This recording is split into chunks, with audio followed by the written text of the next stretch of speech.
There are some stunning new details that could lead to Pakistan's spy agency being declared a terrorist group. It's based on a lawsuit that claims Pakistan's intelligence service, the ISI, was directly involved in the Mumbai terror attacks. 164 people were killed. The lawsuit filed in New York on behalf of several victims of the attack, including Rabbi Holtzberg and his wife, Rivka.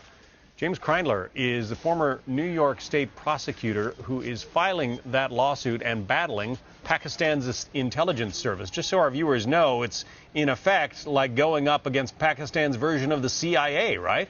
It is, with one important difference. The ISI has been operating on its own in many respects for a number of years.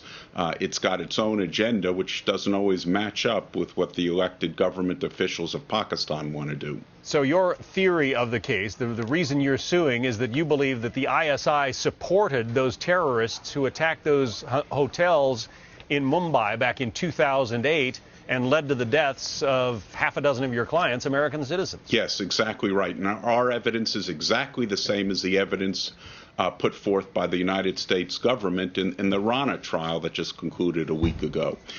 Everything we say is based upon evidence that the United States has and is publicly used.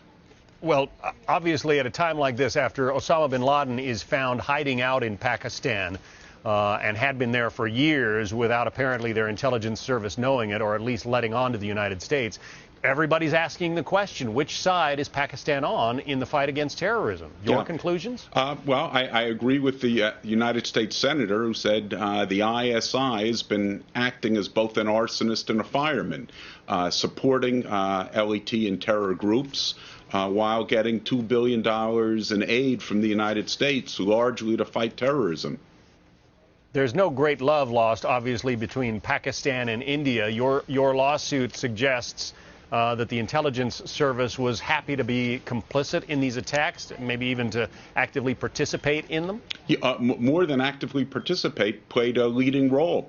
For a week, we heard David Headley testify to the 50 meetings he had with the ISI and the ISI's leading role in targeting the targets in Mumbai and conducting the operation.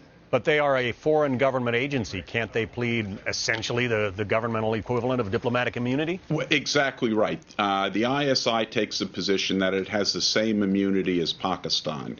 We disagree. We say when you support a terror attack and when you've got a history of acting outside the law in contravention to what the elected government is doing, you can't enjoy governmental immunity that's afforded to legitimate governments. We'll continue to keep an eye on the case and see how it goes for you. Jim Kreindler, thank you.